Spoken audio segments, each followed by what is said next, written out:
শ্রীপুর উপজাতি এলাকা স্বশাসিত জেলা পরিষদের আসন্ন ভিলেজ কমিটি নির্বাচন অবাধ, সুষ্ঠু, শান্তিপূর্ণভাবে সম্পন্ন করতে তৎপরতা শুরু করেছে রাজ্য নির্বাচন কমিশন।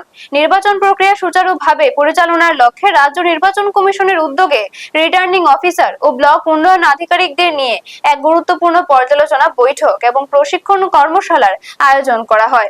রাজ্য নির্বাচন কমিশনার প্রদীপ কুমার চক্রবর্তীর উপস্থিতিতে অনুষ্ঠিত এই বৈঠকে নির্বাচন সংক্রান্ত নানা গুরুত্বপূর্ণ বিষয়ে বিস্তারিত আলোচনা করা হয়। বৈঠকে উপস্থিত রিটার্নিং অফিসার ও বিডিওদের মনোনয়নপত্র জমা নেওয়া, তা যাচাই বাছাই করা এবং চূড়ান্ত প্রার্থী তালিকা তৈরির যাবতীয় আইনগত প্রশাসনিক দিক নির্দেশ করা হয়েছে। ভোটের দিন আইন শৃঙ্খলা পরিস্থিতি বজায় রাখা এবং ভোট কেন্দ্রগুলির নিরাপত্তা নিশ্চিত করার বিষয়ে জোর দেওয়া হয়েছে। পাশাপাশি ভোট গণনা প্রক্রিয়া যাতে কোনো বাধা ছাড়া সম্পন্ন করা যায় তার জন্য সব কর্মকর্তাদের কঠোরভাবে নির্বাচনী বিধি মেনে চলার বার্তা দেওয়া হয়। কমিশনের পক্ষ থেকে জানানো হয়েছে যে নির্বাচন প্রক্রিয়া দ্রুত শেষ করতে সব ধরনের প্রশাসনিক প্রস্তুতি এখন চূড়ান্ত পর্যায়ে রয়েছে এবং শীঘ্রই নির্বাচনের দিনক্ষণ আনুষ্ঠানিকভাবে ঘোষণা হতে পারে। ব্যুরো রিপোর্ট, নিউজ তৎকাল 24। এটা মিটিং নয়, আমাদের TTA DC ADC village committee আছে, ভিলেজ কমিটি ইলেকশন এনসুইং আছে আমাদের।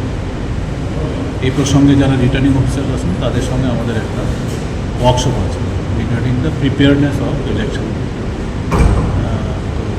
এই প্রসঙ্গেই আজকে রিটার্নিং অফিসার যারা আছেন, videos of all concern blocks, তো তাদেরকে এখানে আহ্বান করা হয়েছে, তাদের ডাকা হয়েছে, তাদের প্রিপেয়ারনেস নিয়ে আলোচনা এবং কী কী করণীয়, রুলস অ্যান্ড রেগুলেশনস, অবজারভেন্স কী কী হবে, তাদের মডেল কোড অফ কন্ডাক্ট কী অবজার্ভ করবে, nomination paper how to receive, how to deal with, then scrutiny nomination paper,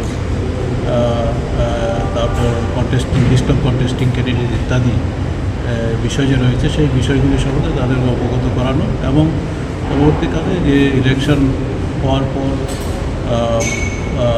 যে কাউন্টিং প্রসিডিওর আছে, কাউন্টিং প্রসিডিওর নিয়েও হয়তো আলোচনা হবে এখানে। আমাদের যারা রিসোর্স পার্সন ওনারা আলোচনা করবে। তো এই বিষয়ে স্টেট ইলেকশন কমিশন আজকে কনসার্ন ভিডিওদেরকে নিয়ে এখানে বসেছে। আপনারা দেখছেন নিউজ তৎকাল 24।